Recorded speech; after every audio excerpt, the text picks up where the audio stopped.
in fact Johnny Gosch. Well, how did Johnny Gosch get from West Des Moines, Iowa, 12 years old, all the way with the phony press pass into the White House as of a few weeks ago? Well, what happened to Johnny is that he was transported from West Des Moines, Iowa to Sioux City. He was placed on a farm for 3 weeks, sexually molested. He was taken to the mountains in Colorado, placed in a cage in a house of some sort, or a cabin, and then later he was used as a sex slave. They didn't kill him, they didn't sacrifice him, although a number of these kids are sacrificed in satanic ceremonies. Now, he escaped with another young man. They stole a car, and in 1997, Johnny knocked on his mother's door at 2:30 in the morning, Noreen Gosch, and said he wanted to talk to her. He was there with another young boy. He came in, he told Noreen, he says, "Mother, I was kidnapped.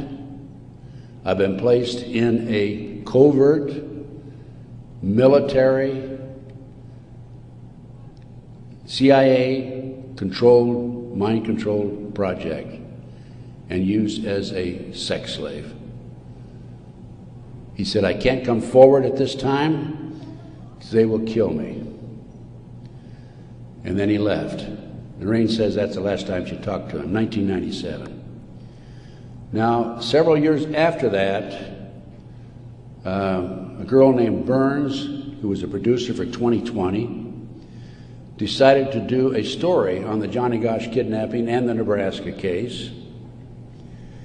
And she interviewed me. In fact, I spent 5 days with her, gave her the benefit of all my research, which is available to you folks also.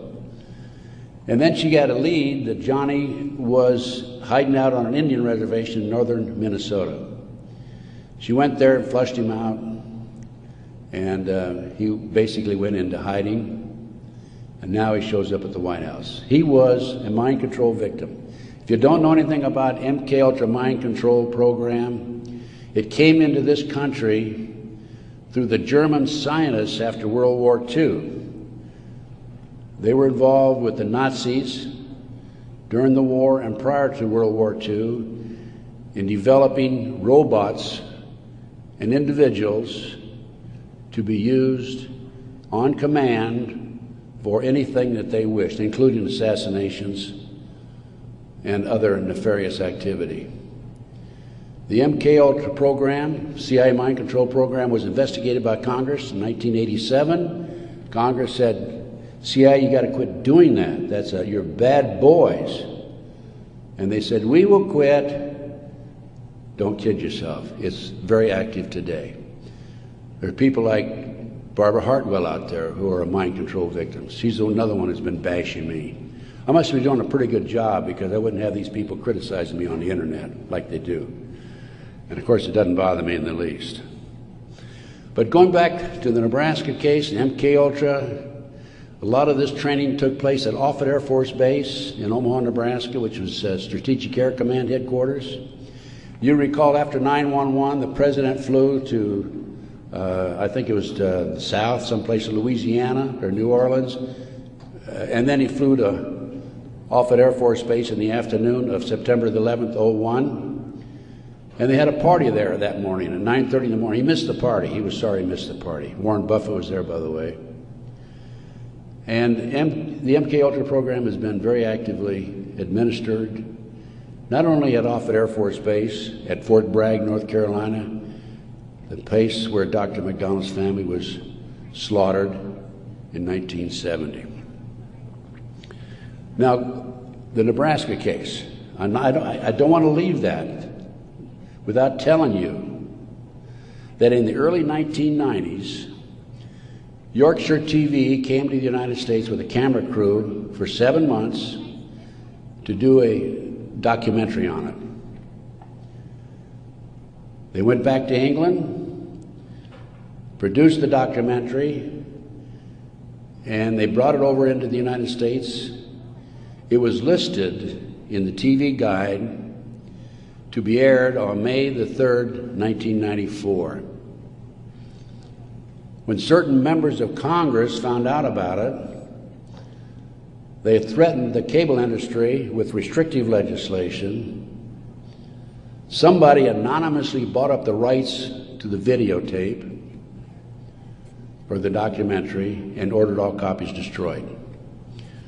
I just happen to have a bootleg copy of that documentary, and it is available. I have been selling these and these books and getting this report out of mine to anybody that's interested in it. And by the way, I have a 5-package deal for you at about 15% discount, 15 to 20% discount if you buy all 5 items.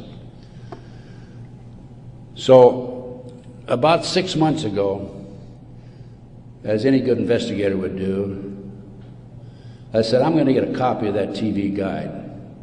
I didn't have a copy. John DeCamp had one at one time, couldn't find it. That's typical of John, by the way. Good friend, great guy. And so I said, I'm going to get my own copy. So I wrote to TV Guide people, and I received a copy of the TV Guide for May 3rd, 1994. 10 p.m. Discovery Channel. It's not listed. A nature show is listed instead on the new reprinted edition. I'm not going to be outfoxed by these people. I went to the Los Angeles Times TV log. It's listed, Conspiracy of Silence. I called a friend of mine in Philadelphia, and I said, check the TV log for the Philadelphia Inquirer. Conspiracy of Silence is listed in the Philadelphia Inquirer. The power of the press. They changed and reprinted the whole TV guide.